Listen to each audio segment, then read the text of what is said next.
hingga ketika jarak berapa menit tiba-tiba air yang di dalam bak itu tuh tumpah luber gitu, luber tumpah ke lantai dan menyentuhlah kaki dari Pak Budi. Terus ketika menyentuh kaki Pak Budi, dia lihat ke lantai, kok air dari WC kenapa warnanya merah, dia bilang kan, bukan bening kan seperti air biasa, kok warnanya merah, dia bilang. Apa ini pengaruh lampu atau apa? Jadi dia memutuskan untuk masuk ke dalam WC, dan ternyata memang benar air yang keluar dari keran air itu yang sederos-derosnya itu memang betul-betul merah darah. Begitu melihat air yang merah darah itu, Pak Budi ini langsung shock gitu, kok warnanya merah, dia bilang kan. Terus dia berusaha untuk mematikan keran itu susah sekali gitu. Jadi ketika Pak Budi sibuk seperti itu, tiba-tiba di belakang dekat bak mandi itu sudah berdiri sosok wanita yang gimana ya, mukanya tuh memang betul-betul serem. Jadi Pak Budi tuh bilang tuh seremnya tuh tidak bisa diungkapkan lah, pokoknya tuh serem banget. Yang jelas yang Pak Budi ingat itu matanya itu putih tapi hitamnya tuh nggak ada gitu, rambutnya juga panjang tapi agak kemerah-merahan seperti itu. Jadi begitu Pak Budi melihat sosok wanita itu langsung, kalau seperti di TV itu langsung gitu nah. Bismillahirrahmanirrahim. Assalamualaikum warahmatullahi wabarakatuh. Halo sahabat sebuah kisah misteri, kembali lagi bersama saya Rio Wijaya. Di sebuah kisah misteri kali ini ada narasumber yang ingin membagikan sebuah kisah misteri. Sebelum narasumber menceritakan kisah misteri yang akan dibagikan kepada sahabat-sahabat, untuk sahabat yang baru bergabung, baru mendengarkan kisah misteri yang saya ceritakan, sahabat boleh mengklik tombol subscribe dan jangan lupa aktifkan notifikasi loncengnya agar tidak ketinggalan video-video sebuah kisah misteri selanjutnya. Sahabat juga bisa memfollow akun Instagram saya Rio.Wijaya91. Mohon maaf kalau di video kali ini agak terganggu dengan suara kokok ayam, karena hari ini kami take pada siang hari. Nah, di sebelah saya sekarang sudah ada narasumber. Apa kabar Bang? Baik. Di sebelah saya ada narasumber Bang Iqbal yang akan membagikan sebuah pengalaman misteri, sebuah cerita misteri untuk sahabat-sahabat semua. Cerita apa yang akan dibagikan oleh Bang Iqbal? Simak hanya di sebuah kisah misteri.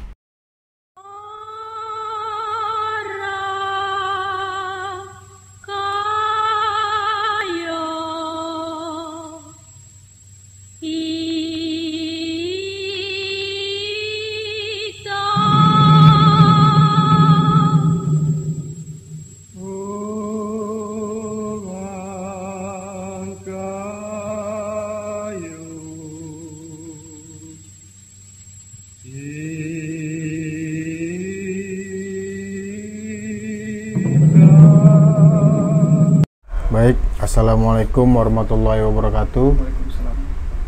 Bismillahirrahmanirrahim. Kepada sahabat misteri, di sini saya akan mencoba untuk membagikan pengalaman saya.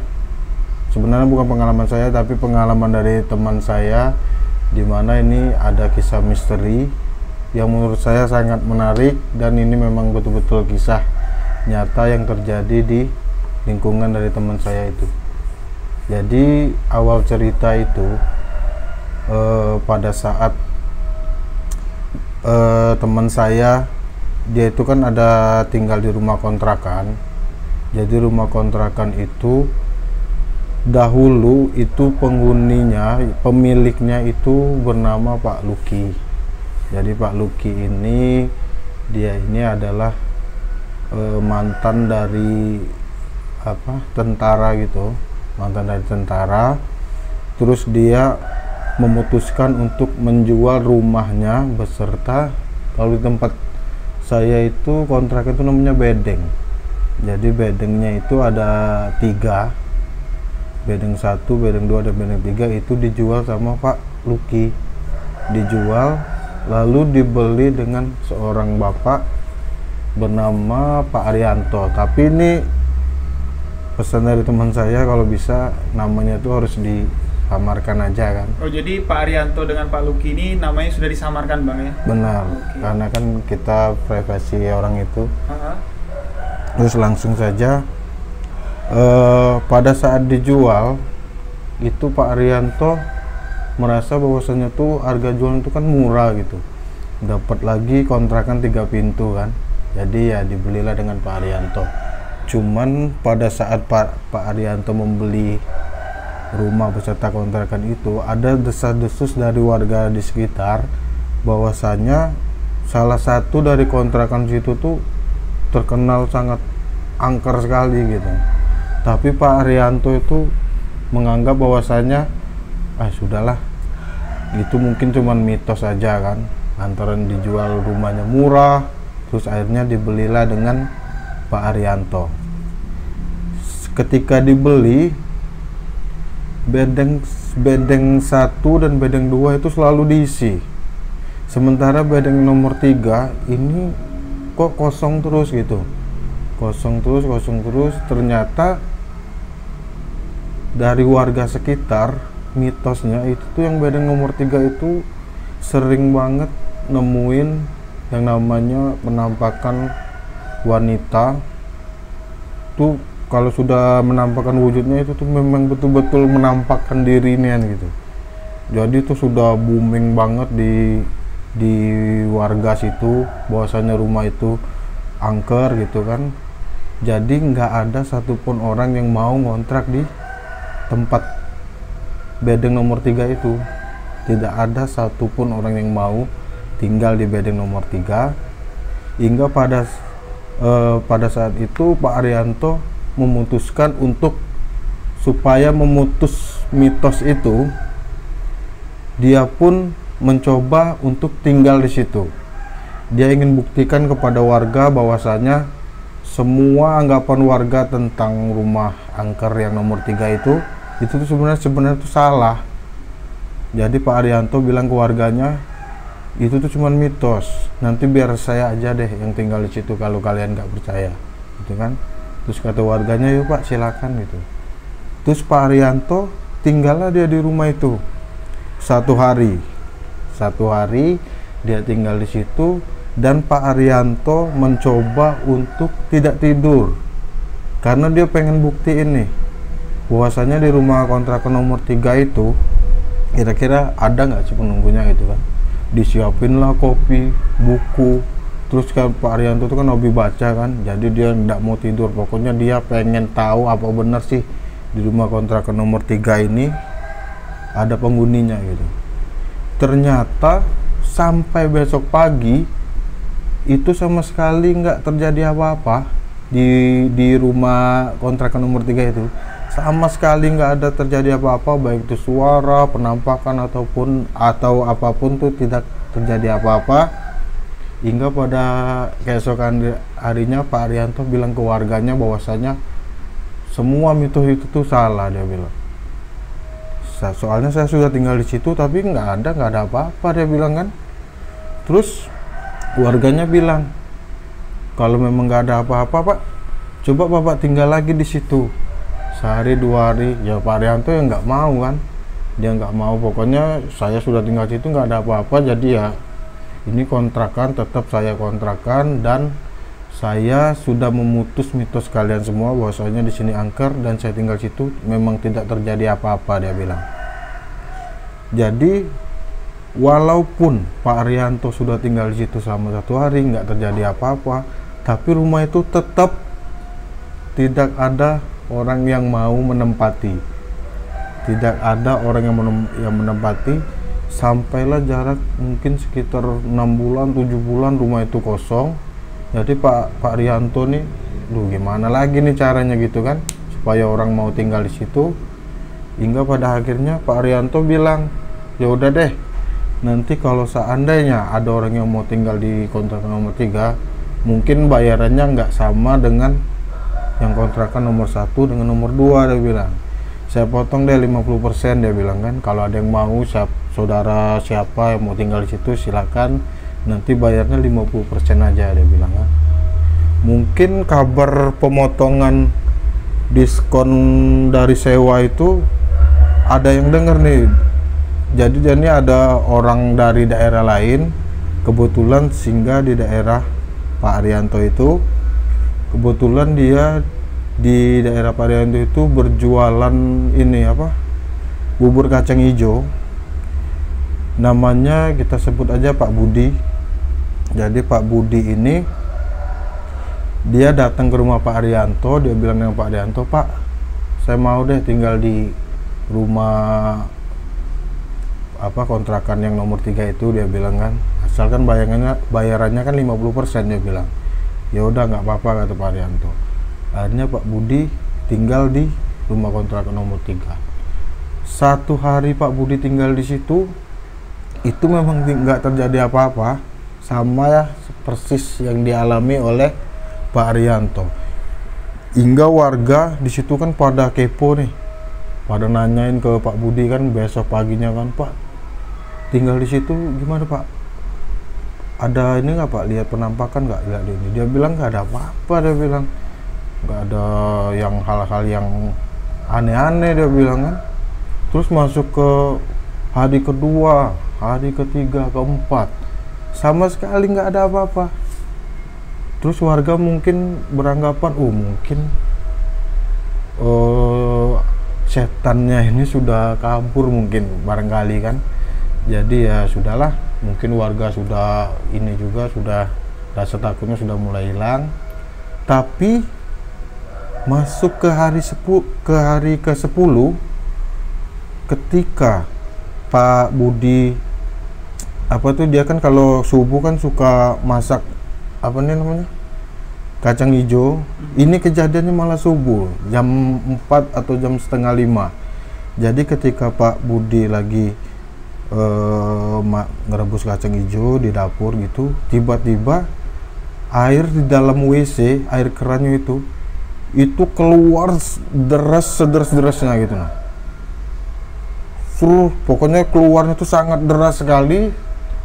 Sementara Pak Budi ini pertama dia nggak ngerasa curiga, mungkin tadi malam air mati nih dari PDAM. Terus sekarang ini lagi dibuka, jadi makanya keluarnya begitu deras. Jadi Pak Budi terus aja dia masak kacang hijau itu kan. Hingga ketika jarak berapa menit, tiba-tiba air yang di dalam bak itu tuh tumpah luber gitu. Luber tumpah ke lantai dan menyentuhlah kaki dari Pak Budi. Terus ketika menyentuh kaki Pak Budi, itu kebetulan lampu yang di dapur itu kan 5 watt kan, agak redup gitu. Jadi dia lihat ke lantai, kok air dari WC kenapa warnanya merah, dia bilang kan. Bukan bening kan seperti air biasa, kok warnanya merah, dia bilang. Apa ini pengaruh lampu atau apa? Jadi dia memutuskan untuk masuk ke dalam WC, dan ternyata memang benar, air yang keluar dari keran air itu yang sederas-derasnya itu memang betul-betul merah darah. Memang betul-betul merah darah. Jadi begitu melihat air yang merah darah itu, Pak Budi ini langsung shock gitu. Kok warnanya merah, dia bilang kan. Terus dia berusaha untuk mematikan keran itu, susah sekali gitu. Sampai dia bingung ini tombol untuk matiin yang mana nih, karena susah banget untuk matiin. Jadi ketika Pak Budi sibuk seperti itu, tiba-tiba di belakang dekat bak mandi itu sudah berdiri sosok wanita yang gimana ya, mukanya tuh memang betul-betul serem. Jadi Pak Budi tuh bilang tuh seremnya tuh tidak bisa diungkapkan lah, pokoknya tuh serem banget. Yang jelas yang Pak Budi ingat itu matanya itu putih tapi hitamnya tuh nggak ada gitu. Rambutnya juga panjang tapi agak kemerah-merahan seperti itu.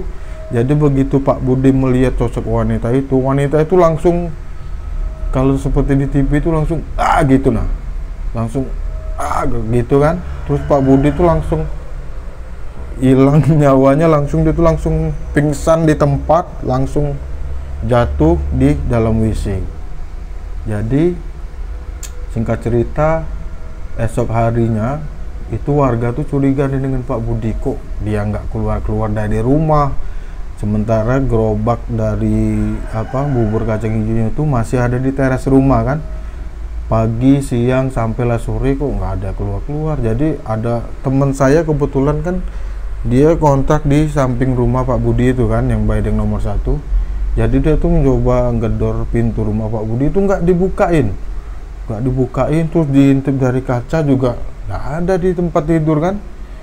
Terus warga mulai, ini ada apa ini, mau didobrak kan. Terus sementara warga mau dobrak, makanya dia mau izin dulu ke Pak Arianto kan.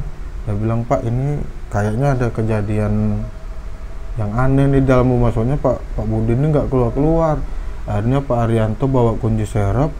Begitu dibuka, di dalam rumahnya itu, di dalam WC itu, posisi dari Pak Budi itu sudah di dalam bak mandi. Sudah bukan di luar bak mandi, tapi di dalam bak mandi dengan air yang meluber-luber gitu. Terus bibirnya itu putih banget, pucat lah, mungkin lantaran dia berendam dari subuh nih barangkali.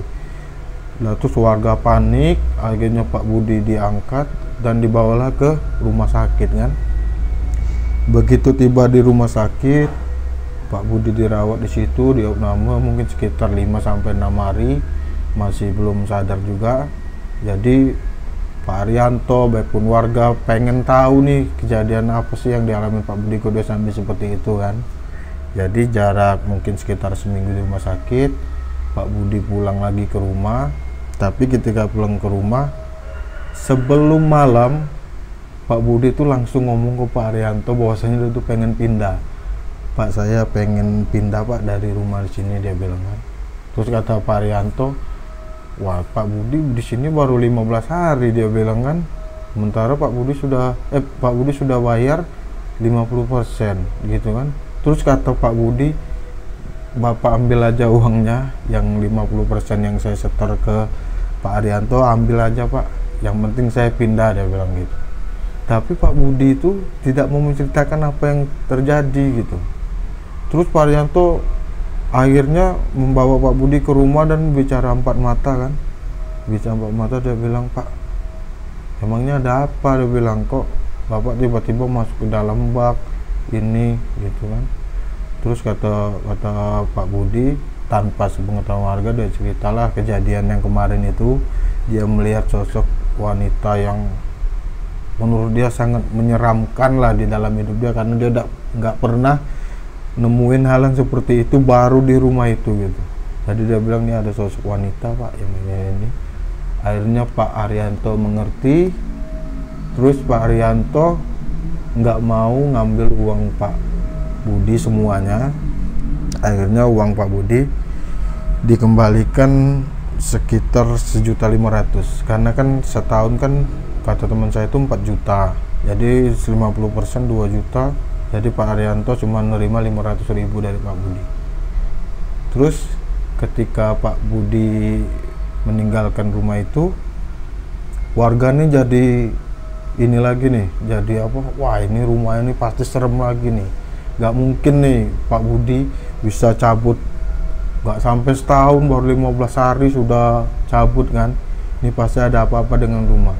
Tapi Pak Arianto selalu membuat apa ya, supaya rumah ini nih seakan-akan tuh nggak ada apa-apa gitu. Jadi dia bilang, malam ini saya mau tidur lagi di rumah kontrakan saya nomor 3, katanya. Ada yang mau ikut nggak? Dia bilang gitu kan. Warga jelas nggak mau kan. Akhirnya Pak Arianto tidur lagi di situ. Dia tuh pengen tahu bener apa bener gitu ada sosok yang dibilang Pak Budi itu. Tapi ketika dia tidur kembali di situ pada suatu malam, yang nggak terjadi apa-apa lagi. Itu yang anehnya itu kan, nggak jadi apa-apa lagi. Besoknya warga nanya lagi ke Pak Arianto, mana Pak malam tadi, ada nggak Pak suara ini? Nggak ada katanya, sumpah demi Allah nggak ada kata dia. Terus kata teman saya nih, dia ngasih masukan ke Pak Budi, Pak, mungkin nih Pak ya, karena kan Pak Budi kemarin kan waktu tinggal di situ itu kan jarak dari dia tidur di dalam bak mandi itu kan mungkin sekitar 10 harian ya kan. Ya mungkin dari jarak 1, 2, 3 saya pernah nanya juga ke Pak Budi, nggak terjadi apa-apa. Coba aja Bapak tes seminggu atau 2 minggu Pak tinggal di rumah kontrakan. Toh rumah Pak Arianto yang dengan bedeng itu kan jaraknya juga dekat kan. Ya tinggal aja lah di situ, coba sampai 2 minggu gitu nah kan. Terus kata Pak Arianto, oke nggak masalah, dia bilang. Terus Pak Arianto tinggal di situ, dia bawalah kompor dia kan. Sehari, 2 hari, 3 hari memang nggak ada apa-apa. Cuman di hari ke-7, kalau Pak Budi mandi hari 10 ya. Kalau ini di hari ke-7 itu ada kejadian aneh. Yang pertama, ketika itu kan Pak Arianto sering baca buku. Dia memang gak mau tidur, dia tidurnya jadi siang lantaran pengen ngebuktiin rumah itu bahwasannya nggak ada apa-apa kan. Malam dia begadang terus selama 1 minggu. Masuk ke hari ke-7 dia mencoba baca buku, tapi pada malam ke-7 tuh matanya tuh rasanya tuh kayak berat gitu. Jadi akhirnya Pak Arianto tuh tertidur. Ketika dia tertidur, tiba-tiba di dalam mimpi dia tuh didatangi sosok wanita yang mungkin wujudnya itu sama persis dengan apa yang diceritakan dengan Pak Budi. Matanya nggak ada hitam, rambutnya juga kayak merah panjang gitu, bajunya putih, mungkin ya kayak kuntilanak lah mungkin kan. Jadi dia ketemu, terus kata wanita yang di dalam mimpinya itu, kalau seandainya Pak Budi mau hidup, dia harus pergi dari rumah itu, jangan ada yang tinggal di situ. Intinya seperti itulah mimpinya. Bapak harus pergi Pak dari sini, kata wanita itu kan. Terus mendengar pernyataan wanita itu, Pak Budi ini langsung kebangun gitu kan, terus dia mencoba untuk bangun, tapi tuh kayaknya susah banget gitu. Mau bangun tuh rasanya berat. Ada apa ini, dia bilang kan, susah banget. Begitu dia pengen bangun tuh palingan cuma lehernya aja yang bisa gerak gitu, tapi begitu dia berusaha untuk bangun, di depan pintu itu ada wujud wanita tuh yang benar-benar wanita gitu, berdiri tegak. Dan wanita itu tuh yang sama persis yang mendatangi mimpi dari Pak Arianto. Cuman bedanya posisinya itu dia tuh membelakangi gitu, bukan ngadep ke Pak Arianto, tapi dia membelakangi Pak Arianto. Terus kata Pak Arianto, kamu siapa, dia bilang gitu. Tapi wanita tuh diem aja. Cuman hal yang paling menakutkan itu kepala dari wanita itu tuh lehernya tuh bisa ngadep ke arah Pak Arianto gitu, menghadap ke arah Pak Arianto. Terus tangannya dengan posisi ini nih tiba-tiba tuh bisa nunjuk gitu nah, bisa nunjuk. Mungkin posisinya aku kurang paham lah kan, dia bisa nunjuk seperti itu. Jadi seakan-akan seperti ini dengan di depannya tuh punggung, ini leher, dia nunjuk. Dan wanita itu suara tuh parau, cuman kayak menggeram gitu. Intinya suaranya tuh bilang bahwasanya dia tuh harus pergi dari situ. Kamu pergi dari sini, dia bilang.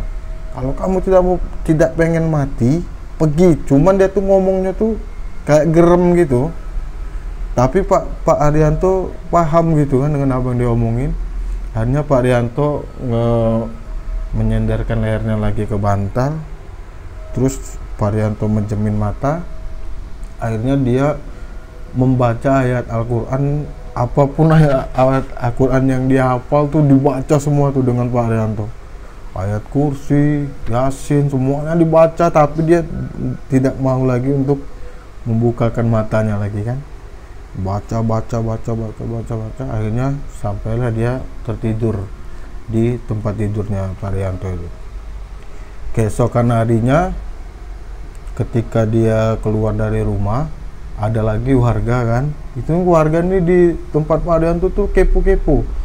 Pak, gimana Pak? Ini lah malam ke-7 Pak, nih ada ngapain Pak? Tapi Pak Arianto di sini mendadak jadi pendiam dia. Dia nggak mau banyak cerita. terus dia ambil gembok yang besar. Akhirnya rumah itu memang benar-benar dikunci dengan dia, dikunci.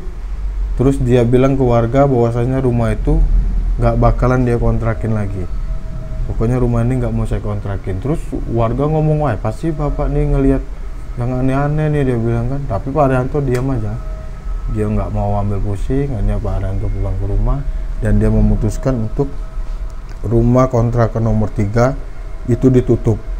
Itu saya tutup, dia bilang. Saya nggak mau disewakan lagi, dia bilang kan. Terus semenjak penutupan itu mungkin sekitar setahun dua, mungkin kata teman saya tuh adalah hampir 3 tahunan rumah itu memang nggak mau. Ada orang yang datang pengen ngontrak di situ, tapi langsung Pak Arianto tidak saya sewain, dia bilang kan. Tidak sewain. Terus yang sewain juga bingung kan, kok nggak disewain. Terus warga ngomong, itu angker tuh, jangan, kamu nanti di situ nggak betah, banyak bilang kayak itu kan. Akhirnya nggak jadi, sampailah 3 tahun dan rumah itu bener-bener nggak dirawat dengan Pak Arianto, sampai ya bocor, terus lantainya juga berlumut. Pokoknya memang bener-bener rumputnya paling yang di depan-depan rumah aja yang dibersihin kan. Di dalam rumah pun juga nimbul rumput-rumput kayak gitu. Tapi memang betul-betul nggak disewain lagi, dan rencananya sih pengen dirubuhin dengan Pak Arianto kan. Cuman belum ada waktu mungkin. Akhirnya masuk tahun ketiga, tiba-tiba ada cewek. Itu tuh cewek datang ke rumah Pak Arianto, tapi dia tuh kayak tomboy gitu. Cewek cuman dia tomboy banget. Penampilannya kayak laki-laki. Penampilannya tuh kayak laki-laki banget gitu. Datang ke rumah Pak Arianto, dia bilang, Pak, saya dari kabupaten sebelah, dia bilang kan. Saya pengen coba untuk ngontrak di rumah Bapak, dia bilang. Terus kata Pak Arianto, maaf, kontrakan saya penuh, nomor 1, nomor 2 penuh. Tapi Pak, ada tuh yang tergembok, dia bilang kan. Saya maulah ngontrak di situ, saya sudah keliling-keliling nih Pak, dia bilang. Tapi nggak ketemu dengan kontrakan, dia bilang. Jadi saya maulah tinggal di situ. Terus kata Pak Arianto, nggak saya sewain. Kenapa Pak? Dia bilang, nanya terus si cewek ini. Anggap aja namanya Dini ya. Yeah. Jadi Dini bilang, kenapa Pak? Kok saya nggak boleh nih tinggal di sini, dia bilang kan. Terus kata Pak Arianto, memang nggak saya kontrakin, dia bilang. Mau kamu bayar saya berapapun nggak bakal saya kontrakin. Akhirnya Dini keluar, terus dia nanya juga ke warga kan, sama seperti orang-orang sebelumnya, ngapa sih nggak dikontrakin kan. Terus kata warga juga itu rumah itu angker ini. Akhirnya Dini balik lagi ke rumah Pak Arianto. Dia bilang, Pak, saya tahu nih di rumah Bapak ini kan katanya angker ya Pak. Kalau seandainya maupun angker, saya tetap mau, dia bilang. Gak apa-apa Pak, aku bilang. Saya sudah sering Pak ngeliat-ngeliat yang kayak gitu, aku bilang kan. Saya mau tinggal di situ. Jadi Pak Arianto nih merasa gimana ya? Ya udah kalau mau, dia bilang kan, tinggallah di situ, dia bilang. Cuman keadaannya sekarang sudah nggak layak lagi, dia bilang. Sudah genteng sudah bocor, dia bilang kan. Terus air juga sudah mati. Terus kata Dini, nggak apa-apa Pak, nanti biar saya aja yang mengurusnya, dia bilang kan. Ini saya kasih uang kontrakannya 4 juta kan. Saya kasih Pak Arianto, tapi Pak Arianto bilang gini, kalau memang kamu niat untuk tinggal di situ, yang 4 juta ini kamu ambil aja, tapi kamu bagusin aja rumah itu, dia bilang. Kayak gitu kan. Kamu 4 jutanya kamu ambil, tapi rumah itu ya terserahlah kamu apain, kamu bagusin lagi, karena kan keadaannya kan sudah nggak layak kan. Kamu pasang air lagi, itu pokoknya kamu uruslah rumah itu, dia Jadi bilang. untuk biaya renovasi lah ya? Untuk biaya renovasi aja, dia bilang. Dini setuju, ya udah Pak, lebih bagus kayak gitu, dia bilang kan. Akhirnya Dini dikasih kunci, terus besoknya dibersihin dengan dia, terus dia ada nyewa orang juga lah kan buat betulin genteng segala macam. Akhirnya sudah bagus, terus Dini tinggal di situ. Sehari, 10 hari, 15 hari. Ini warganya juga tetap kepo nih. Din, itu kamu tinggal di situ nggak diganggu apa enggak, dia bilang. Terus ada Pak Budi yang jualan bubur kacang hijau itu. Jadi kan Dini kan sering juga tuh beli bubur kacang hijau dengan Pak Budi kan. Terus Pak Budi tuh ngomong juga, Din, kamu nggak diganggu apa di situ? Dia bilang, nggak ada Pak. Dia bilang, mustahil. Dia bilang, saya tuh kemarin ngelihat wujudnya gini-gini. Masa kamu nggak ngelihat? Dia bilang, enggak Pak. Dia bilang kan, oh ya sudahlah. Dan anehnya Dini tuh bisa betah di situ sampailah masuk ke tahun kedua.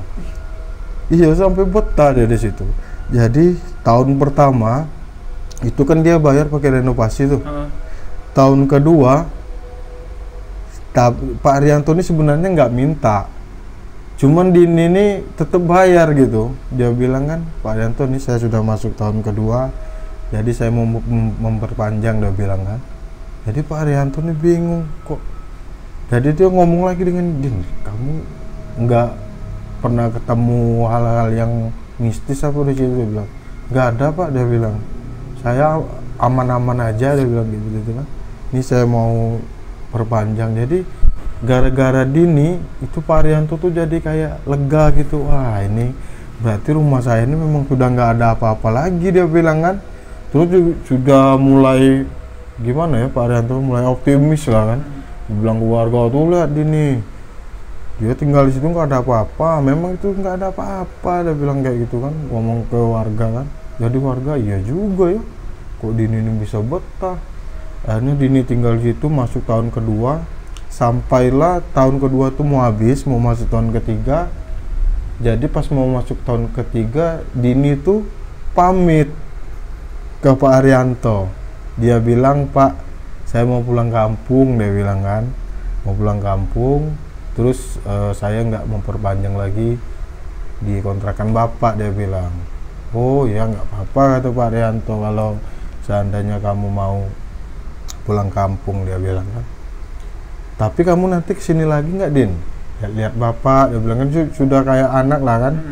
Lihat Bapak sini, insya Allah saya nanti kesini lagi Pak. Dia bilang, angin kalau saya kesini lagi, kontrakan Bapak nanti saya sewain lagi Pak ya, yang nomor 3. Dia bilang kayak gitu. Oh ya nggak masalah. Akhirnya Dini pulang kampung. Dan semenjak kepergian Dini pulang kampung, kontrakannya itu kembali nggak ada lagi yang mau nyewa gitu. Mungkin trauma dari masa lalu kan.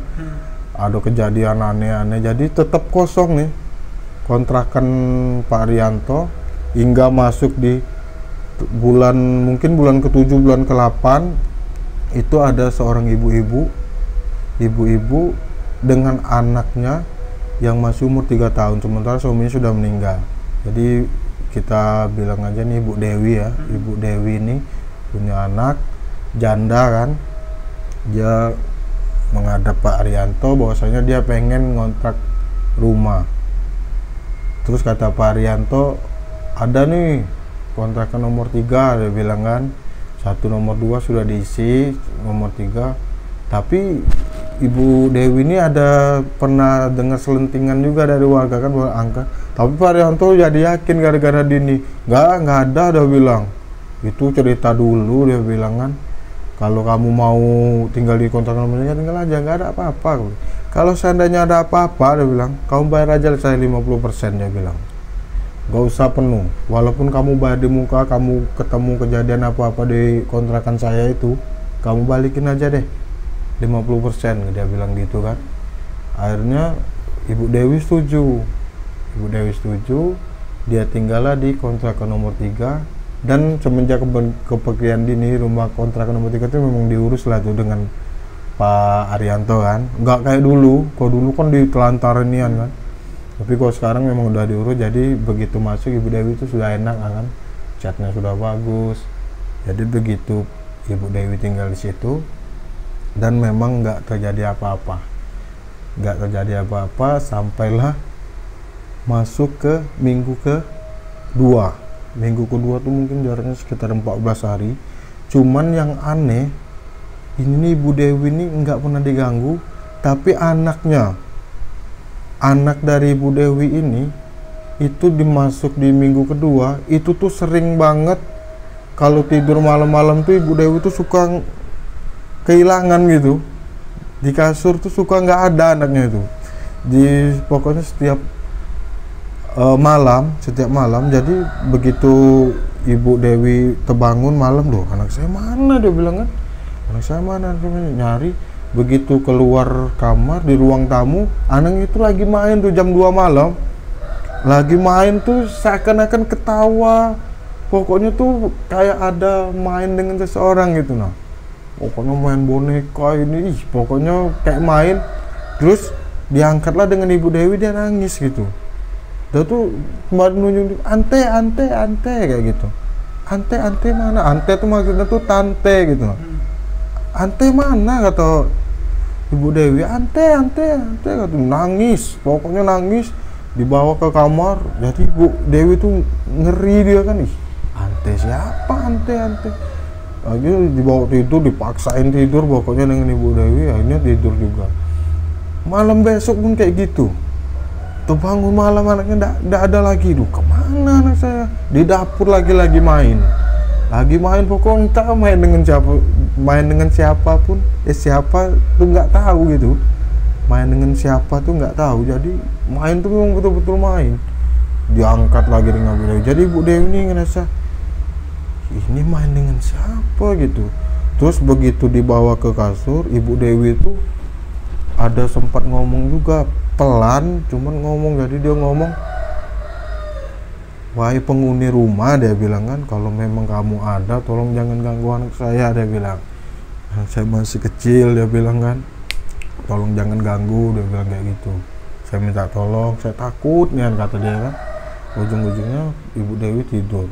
Begitu tidur, Ibu Dewi pun mendapatkan mimpi sama seperti dengan Pak Arianto, didatangin oleh wanita yang sama persis dengan yang didapati oleh Pak Budi, bubur kacang hijau, sama persis seperti kuntilanak itu.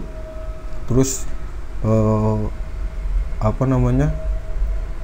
wanita itu ngomong bahwasanya silakan pergi dari rumah ini, dia bilang silakan pergi dari rumah ini. Pokoknya dia sering banget nemuin mimpi yang ngomongin seperti itu, tapi wujud dari wanita itu nggak pernah ditemuin sama Ibu Budi dengan Ibu Dewi, nggak pernah. Kalau kayak Pak Budi, Pak Arianto itu kan dinampain kan. Kalau ini enggak, cuman lewat mimpi, hingga pada akhirnya pada suatu malam, jadi anak Ibu Dewi ini kan masih pakai pampers nih. Jadi ketika BAB kan di pampers, Ibu Dewi ini mau ke dapur tuh kalau malam dia tuh takut. Jadi ya dibersihin gitu aja lah di tempat tidur, pampersnya dibuka, terus ditaruh lah di deket pintu kamar itu, diletakkan, maksudnya kan besok pagi aja dibuang kan. Taruh di situ, begitu di situ dia tidur lagi, mimpi lagi. Tapi mimpi ini seperti kayak ancaman gitu. Jadi kata yang cewek itu, ini rumah saya, tolong jangan kotori, dia bilang. Kalau seandainya kotoran itu nggak kamu buang malam ini juga, dia bilang, saya akan bawa anak kamu. Cewek itu ngomong kayak gitu. Jadi dia bangun, dia lihat kotoran itu ada di situ, kotoran itu kan. Terus dia ambil, langsunglah dibuang dengan Ibu Dewi. Dibuang, terus dia tidur lagi. Keesokan harinya, malam berikutnya nih, pokoknya setiap malam nih selalu diganggu-ganggu gitu, tapi lewat mimpi gitu. Jadi malam berikutnya ketika Ibu Dewi tidur, dia mimpi lagi. Terus mimpinya itu katanya gini, Ibu Dewi harus segera pergi. Kalau nggak pergi dalam waktu dekat, anaknya bakalan dibawa. Ini memang betul-betul harus pergi, karena kan mimpi ini kan sudah berulang kali. Ibu Dewi itu disuruh pergi, tapi masih di situ. Tapi yang sekarang ini mungkin lebih tegas lagi. Kalau nggak pergi juga, anaknya dibawa gitu. Begitu bangun, keringetan Ibu Dewi, dia lihat anaknya tuh di samping tuh udah nggak ada lagi. Dia pergi ke ruang tamu, nggak ada. Biasa kan malam kan sering main kan, ke dapur nggak ada, nyari. Terus dia lari ke WC, Begitu buka pintu WC itu anaknya itu dalam keadaan telanjang, nggak pakai baju, malam-malam itu sudah siap mau masuk ke dalam bak bak WC itu yang sudah airnya itu sudah penuh. Jadi kalau seandainya Ibu Dewi itu telat aja mungkin anaknya sudah nyemplung lah tuh. Untung Ibu Dewi sigap, begitu anaknya mau masuk kakinya langsung ditangkap gitu, langsung dipeluk seperti itu, langsung dipeluk, langsunglah dia bawa ke kamar. Terus dia nggak bisa tidur kan, nggak bisa tidur tuh, anaknya nangis terus. Terus dia bilang, wah ini saya nggak bisa nih tinggal di sini, dia bilang kan. Kalau sampai telat aja mungkin anaknya itu sudah mati kan. Akhirnya Ibu Dewi malam itu juga jam 2:30 subuh itu dia langsung ke rumah Pak Arianto. Dia bilang, Pak buka pintu, dia bilang kan, dibukain lah sama Pak Arianto. Ada apa Bu? Pak saya sudah nggak sanggup lagi Pak tinggal di situ, dia bilang kan. Saya pengen pindah, dia bilang. Tapi ini kan masih malam, kata Pak Arianto kan, besok aja dak, pokoknya saya harus pindah, dia bilang. Saya nggak mau tinggal di situ, dia bilang. Akhirnya Pak Arianto nggak mungkin lah nyuruh dia pergi jam 3 subuh kan. Ya kata Pak Arianto, udahlah tidur dulu lah di rumah saya, dia bilang.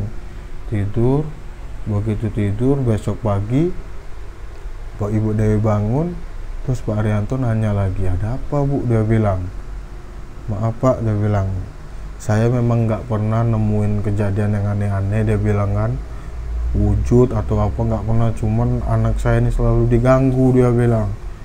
Pokoknya anak saya tuh main, terus juga saya tuh sering banget mimpi ketemu wanita ngusir saya. Dan malam terakhir kemarin ini Pak, anak saya tuh hampir mati, dia bilang, masuk ke dalam bak, dia bilang kan. Dan dari zaman anak saya sebelum tinggal di rumah Bapak itu tuh nggak pernah saya tuh kehilangan di tempat tidur, nggak pernah. Anaknya jalan sendiri tuh nggak pernah, anak itu selalu dengan dia kan. Tapi semenjak di rumah Pak Arianto anaknya itu selalu hilang gitu kan. Jadi dia takut, dia bilang, Pak sudah Pak, saya mau cari kontrakan yang lain aja, dia bilang kan, saya mau keluar aja Pak dari kontrakan ini. Akhirnya besok paginya kata Pak Arianto, ya udahlah kalau Ibu mau pindah. Terus lantaran di situ mungkin sudah hampir sebulan kan, tapi tetap uangnya tetap dibalikin lagi dengan Pak Arianto kan. Lantaran kan orang tuh belum setahun kan, tetap juga dibalikin, cuman nominalnya nggak tahu berapa, pokoknya dikasih juga lah ke Ibu Dewi. Terus ada lagi yang warga kepo, Bu Dewi, kenapa Ibu Dewi pindah ya? Ibu Dewi pindah kenapa? Oh ini pasti rumah itu tuh angker tuh pasti kan, kayak gitu kan. Tapi Ibu Dewi nggak mau cerita deh, dia bilang saya mau ini aja, mau pulang kampung, dia bilang alasannya kan, untuk menjaga Pak Arianto lah mungkin kan. Akhirnya Ibu Dewi pergi, tapi warga tetap ini, dia tetap punya perasaan yang negatif kan, wah ini pasti ada apa-apa di rumah ini gitu kan. Dan semenjak kejadian itu Pak Arianto kembali mengunci rumah itu. Setelah Pak Arianto mengunci kembali rumah itu warga juga sudah mulai curiga ya kepada Pak Arianto, wah ini pasti ada apa-apa ini di rumahnya gitu kan. Dikunci lagi, terus warga nanya lagi ke Pak Arianto, Pak kenapa dikunci lagi Pak, dia bilang rumahnya. Terus kata Pak Arianto, ini rumah pengen saya rubuhin aja, dia bilang. Itu setelah Bu Dewi kabur tadi ya? Iya, setelah Ibu Dewi pergi, Pak Arianto punya niat untuk merobohkan rumah itu dan pengen dijadiin seperti taman bermain untuk anak-anak warga di situ gitu kan. Akhirnya ketika sudah dikunci rumahnya, jarak mungkin sekitar 2 mingguan, 3 mingguan, itu Dini yang kemarin pulang kampung itu ternyata pulangnya tuh dia tuh balik lagi, dia kembali lagi ke tempat Pak Arianto. Dia bilang, Pak saya mau ngontrak lagi Pak di rumah Bapak, dia bilang gitu. Dia bilang, saya mau ngontrak lagi Pak. Terus kata Pak Arianto, wah kebetulan karena di kontrakan nomor 1 itu kosong gitu, sementara di nomor 3 tuh dia nggak mau disewain kan. Nah ini kebetulan nih Din, kamu tinggal di kontrakan nomor 1 aja, dia bilang kan. Terus Dini bilang, enggak Pak, saya di rumah nomor 3 aja, dia bilang gitu. Lah kenapa, dia bilang, kata Pak Arianto, di kontrakan nomor 1 aja Din, bilang lebih, terus ada jendelanya juga, dia bilang kan, enak, bersih, dia bilang. Terus juga, ya kamu kan tahu sendiri, di rumah kontrakan nomor 3 itu kan mitosnya seperti apa, dia bilang kan, jadi kamu tinggal di rumah kontrakan nomor 1 aja. Terus Dini bilang, enggak Pak, saya di rumah kontrakan nomor 3 aja, dia bilang. Karena ya saya sudah betah banget di situ, dia bilang, enak suasananya, dia bilang kan. Terus kata Pak Arianto, tapi rumah kontrak nomor 3 ini rencananya pengen saya robohkan, dia bilang, pengen saya bangun taman gitu kan. Terus kata Dini, kenapa Pak, dia bilang, harusnya ya dibiarkan aja, karena kan buat nambah-nambah pemasukan juga buat Pak Arianto kan, kalau dirobohin kan sayang, dia bilang kan. Ya Pak, biasa aja tinggal di situ, dia bilang. Terus kata Pak Arianto, kamu mau tinggal berapa lama, dia bilang. Ya mungkin setahun, dia bilang kan. Ini saya langsung bayar Pak uang kontraknya, dia bilang kan, saya mau tinggal di sini besok, dia bilang. Terus kata Pak Arianto, oh ya sudahlah, kalau kamu pengen tinggal di rumah kontrakan nomor 3 itu ya nggak apa-apa, dia bilang kan. Akhirnya gemboknya itu dibuka lagi, terus si Dini tinggal lagi di rumah kontrakan nomor 3. Begitu tinggal kontrakan nomor 3, mulai beraktivitas seperti biasanya. Terus juga ya Dini nggak tahu ya, mungkin nggak terjadi apa-apa lagi, warga juga sudah Dini kebal nih dengan hal-hal mistis mungkin kan, jadi dia betah di situ. Hingga pada suatu malam itu Dini main ke rumah Pak Arianto. Dia bilang dia main ke rumah Pak Arianto, terus dia cerita-cerita. Sebenarnya pertama ceritanya bukan cerita masalah rumah ya, masalah yang lain, terus menjurus ke rumah. Terus dia bilang dengan Pak Arianto, ini langsung aja kata dia kan ke Pak Arianto, Pak, sebenarnya Pak, saya ini sebenarnya bukan orang lain, bukan orang siapa-siapa. Jadi saya ini sebenarnya anak dari Pak Luki, dia bilang. Jadi sebenarnya Dini ini itu adalah anak pemilik rumah pertama, yaitu Pak Luki yang pensiunan dari tentara itu. Nah dia bilang, Pak, sebenarnya saya ini anak dari Pak Luki, dia bilang. Terus kenapa saya datang ke sini, ke daerah Bapak ini, itu memang disuruh oleh almarhum dari bapak saya. Dan ternyata Pak Luki itu sudah meninggal di daerah Dini, di kabupaten tempat tinggal Dini kan, di kampungnya si Dini. Jadi sebenarnya bapak itu ngasih wasiat untuk kembali ke rumah kita yang lama, dia bilang kan. Dan ternyata sebenarnya Dini nggak mau cerita ini ke banyak warga, dia hanya mau cerita ke Pak Arianto aja. Dia bilang, Pak, sebenarnya di rumah ini ada yang saya cari, dia bilang. Ada yang saya cari, dan kebetulan 2 minggu saya tinggal di sini, yang tinggal untuk yang kedua kali ya, itu saya baru dapat petunjuk dari arwah yang ada di rumah itu. Dan ternyata selama 1-2 tahun pertama sekali Dini tinggal situ, itu dia memang benar-benar diganggu lah, dalam tanda kutip lah. Itu memang ada setiap hari Dini itu memang selalu diganggu oleh wanita yang ada di situ, yang tak lain sebenarnya nih ya, itu tuh kakak kandung dari Dini sendiri. Arwah yang selama ini Pak Arianto lihat, Pak Budi lihat, Ibu Dewi lihat, itu sebenarnya adalah kakak kandung dari Dini sendiri. Jadi ceritanya gini, Mas Rio, sebenarnya cerita ini sudah booming di daerah tempat kontrakan teman saya ini, sudah booming sekali kan, sudah tahu. Jadi pada saat Pak Luki tinggal di situ, jadi anggap aja nih nama dari almarhum ya, almarhum maksudnya tuh arwah kakaknya Dini ini, arwah wanita yang gentayangan ini ya. Itu kita sebut aja Melati lah kan. Yeah. Jadi Melati ini dulu waktu Pak Luki tinggal situ, itu Dini itu tuh masih kecil. Jadi sebenarnya warga itu dengan Dini itu kenal, tapi lantaran dia sudah tumbuh sebagai remaja wanita kan, tuh dia tuh bertransformasi tuh jadi tomboy gitu. Penampilannya kayak laki-laki. Penampilan itu kayak laki-laki. Jadi warga tuh dengan Dini tuh yang nggak tahu, dia bilang. Karena waktu nama kecil Dini itu tuh sebenarnya bukan Dini, karena Dini itu ada nama panjang. Yang nama panjang belakangnya itulah yang warga itu tahu. Misalnya namanya Siti. Jadi orang tuh taunya anak Pak Luki itu Siti.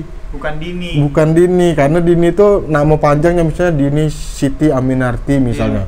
Jadi yang warga di situ taunya namanya itu Siti. Sementara Dini ketika sudah dewasa balik ke rumah Pak Arianto, dia tuh pakai nama Dini. Ganti nama lah. Ganti nama Dini. Sebenarnya nama dia lah. Tapi warga kan nggak tahu nama panjangnya. Nama panggilannya diganti. Iya. Tapi lantaran fisiknya sudah berubah, warganya juga, kirain orang lain, bukan anak Pak Luki. Jadi begitu. Tapi Dini tuh diem aja dia. Jadi dia bilang, Pak, sebenarnya Pak, arwah yang gentayangan selama ini yang Bapak lihat itu sebenarnya adalah kakak kandung saya sendiri. Jadi ceritanya itu dulu pas Pak Luki masih tinggal di situ, itu si Melati, kakak dari Dini ini, itu ketika umur 17-18 tahun, tamat sekolah gitu kan, dia tuh hamil di luar nikah. Nah, jadi begitu dia hamil di luar nikah, dia nggak mau cerita ke bapaknya, ke Pak Luki, sementara ibunya sudah nggak ada kan, dia tinggal dengan Pak Luki dan Dini kan. Jadi dia nggak mau cerita ke bapaknya, karena bapaknya ini keras banget, karena pensiunan tentara kan. Terus dia nggak berani cerita. Terus tiba-tiba si Melati ini pakai baju syar'i, tamat SMA dia langsung pakai baju syar'i. Jadi kata bapaknya, wah ini dia sudah hijrah nih bikinnya kan. Tapi sebenarnya dia pakai baju itu tuh buat nutupin perutnya itu, baju yang besar itu, nutupin perut. Ditutupin sampailah 6 bulan. Jadi ketika perutnya sudah makin besar dan sepertinya Melati udah nggak bisa lagi buat menyembunyikan aib dia kan, akhirnya dia memberanikan diri buat ngomong ke Pak Luki. Jadi dia bilang, Pak, saya ada buat kesalahan, dia bilang kan, saya gini, dan akhirnya saya di situ. Jadi pas zaman itu, Melati hamil itu tuh zaman waktu masih perang di Aceh itu. Jadi mungkin amarah dari Pak Luki ini lagi membara kan, melihat situasi yang dia ikut turun perang ke sana gitu kan. Mungkin terbawa, akhirnya dia marah dengan Melati, kalap, dan Melati itu ditinju di bagian ulu hati ini, nggak sadarkan diri.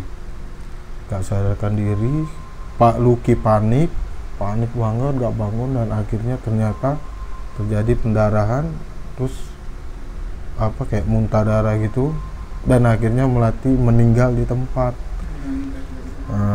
Ketika meninggal di tempat, tapi Pak Luki diselamatkan dengan gini. Jadi ketika si Melati tamat sekolah, Melati ini ada wacana untuk kerja di Arab buat jadi TKW, ya kan? Terus dia sudah cerita lah ke warga, ini lu sekolah tamat sekolah mau kemana? Dia bilang kan, saya kerja di ini Arab, dia bilang kan, ada agen Arab ini mau kerja di perusahaan ini, dia bilang kan di luar negeri. Enak lah gitu kan, warga kan. Jadi ketika kejadian itu, ketika Dini meninggal dunia, Melati meninggal dunia, dibunuh ya oleh bapak kandungnya sendiri, dibunuh, terus dikuburlah dulu itu kontrakan tuh belum ada, cuman ada rumah Pak Luki aja. Jadi di situ kayak kebun tebu pokoknya ubi campur lah kan. Jadi dia dikubur di situ malam-malam. Begitu dikubur, Sudah dikubur jarak berapa bulan, warga mulai curiga kan, kok Melati ini nggak pernah kelihatan gitu kan, nggak pernah kelihatan. Terus ditanyalah dengan Pak Luki, Pak ini Melati mana? Oh dia sudah berangkat ke Arab, sudah ini dia kemarin berangkatnya subuh, ini berangkat. Pokoknya alasan dari Pak Luki. Sementara Pak Luki menjelaskan dia berangkat ke Arab, begitu balik ke rumah dia nangis kan, buat kesalahan besar gitu kan. Pokoknya Pak Luki itu diuntungkan dengan wacana si Melati sendiri sebenarnya yang pengen berangkat ke Arab. Kalau seandainya Melati nggak ada buat wacana ke warga bahwasanya dia pengen ke Arab, mungkin sudah ketahuan bahwasanya Melati ada apa-apa kan. Cuman dibilang ke Arab. Terus begitu sudah dikubur jarak berapa bulan, Pak Luki baru membangun fondasi buat kontrakan itu, buat bangun kontrakan 3 pintu, mungkin untuk menutupin itu ya, menutupin itu dia bangun kontrakan. Begitu selesai bangun kontrakan, nggak lama dia bangun kontrakan, akhirnya rumahnya dijual semua. Yang beli Pak Arianto. Semenjak kontrakan itu dibangun, itu kan sering ada acara tuh seperti kawinan warga. Itu tuh ada pemuda-pemuda sering main gaple di situ malam. Itu tuh posisi Melati tuh pernah turun dari batang pohon itu dalam posisi kepala duluan gitu. Itu ketika turun warga yang lagi pada kabur. Pokoknya di situ tuh jadi angker banget. Jadi seram gitu nah. Terus kadang di rumah kontrakan nomor 3 ketika ada yang ngeronda itu ada cewek duduk di depan rumah nomor 3 itu duduk. Terus anak-anak kecil kadang lihat, wah itu ada ini. Pokok penampakan sering banget. Jadi warga tuh sudah pokoknya sudah terkenal lah di kontrakan nomor 3 itu dengan keangkerannya kan. Hingga pada saat dibeli sama Pak Arianto, warga juga ngasih tahu ke Pak Arianto, Pak ini rumah kontrakan ini sebenarnya serem gitu kan, tapi Pak Arianto lantaran dijual murah dibeli dengan dia kan, dibeli. Terus singkat cerita Dini memohon kepada Pak Arianto karena Dini juga tahu bahwasanya sebelum pas dia mau kontrak untuk kedua kalinya, rumah itu kan pengen dirobohin tuh. Iya. Pengen dirobohin. Jadi kata Dini, Pak kalau seandainya dirobohin rumah ini ya nggak apa-apa, kata dia. Terserah Bapak, cuman saya mohon izinkan saya buat nyari sisa-sisa tulang itu. Kuburan yang karena 3 tahun ke belakang sebelum saya ke Jambi buat datang ke rumah ini, itu tuh kan bapak saya kan meninggal tuh. Sebelum meninggal dia tuh ada ngomong bahwasanya dia sudah nguburin kakak saya di rumah kontrakan yang ada di daerah Pak Arianto itu. Jadi dia mohon, pokoknya tuh nazar ya atau apa tuh, dia tuh pengen tulang-tulangnya tuh dikubur secara layak gitu nah. Tapi Pak Luki dia tuh nggak tahu posisinya tuh di mana. Lupa kan, karena kan dua dibangun rumah kan. Lupa. Terus sepertinya nih Pak, kata Dini, posisinya ada di kontrakan nomor 3 posisinya. Cuman masih belum tahu di mana. Entah di WC, entah di ruang tamu, entah di mana kan. Cuman kalau seandainya pengen dibongkar, saya pengen minta tolong dibongkar bagian WC dulu, dia bilang. Akhirnya Pak Arianto mengiyakan kan. Memang mau dirubuhin rumah itu, pengen dibuat taman kan. Terus akhirnya begitu wacana untuk pembongkaran itu jalan, akhirnya begitu dibongkar di bagian WC dan memang benar. Jadi posisi badan tulangnya itu yang di bagian bak itu bagian dada sampai ke kaki, sementara kepalanya itu ada di bagian dapur. Kepala dari si Melati ini. Jadi yang ini dihancurkan, diangkatlah tulang belulang, akhirnya dibawalah keluarga dari daerah Dini kan, entah orang pintar atau apa waktu itu, dibawa, akhirnya tulang itu dibawa ke Kampung Sidini. Terus rumah yang kontrak nomor 3 itu memang sudah benar-benar diratakan dengan Pak Arianto, diratakan, dan di situ sekarang ini itu sudah dibuat taman, seperti ada perosotan anak-anak, terus ada kayak diputar gitu kan, pokoknya dihiasin kembang-kembang. Kadang juga ada acara kampung bantar, itu dibuat warga buat nanam-nanam kayak cabai, terus bawang gitu kan. Pokoknya itu memang dimanfaatkan lah tanah itu. Dan di situ sekarang taman nama dari ini. Anggap saja kita Taman Melati ya. Iya. Karena kan kita kan namanya kan kita samarin ya. Jadi taman itu sekarang sudah diganti dengan nama taman itu. Mungkin ya itu aja lah Pak Rio yang bisa saya kasih pengalaman saya. Ini cerita dari teman saya sendiri dan ini memang benar-benar kisah nyata, dan itu sangat booming sekali di daerah teman saya itu, dan teman saya itu masih ngontrak sampai sekarang di situ.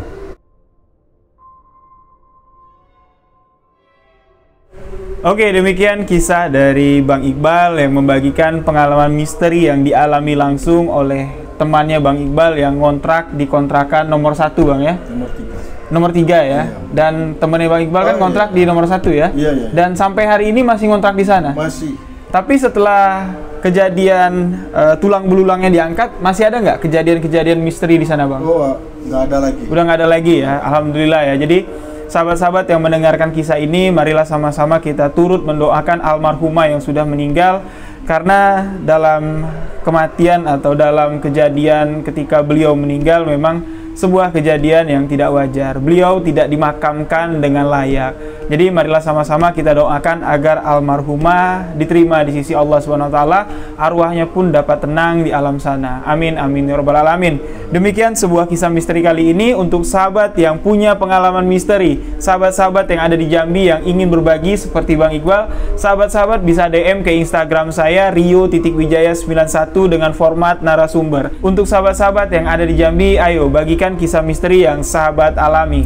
Demikian sebuah kisah misteri kali ini. Mohon maaf jika ada salah-salah kata, salah ucap dalam penyampaian kisah ini. Saya Rio Wijaya dan Bang Iqbal mengucapkan wabillahi taufiq walhidayah. Wassalamualaikum warahmatullahi wabarakatuh.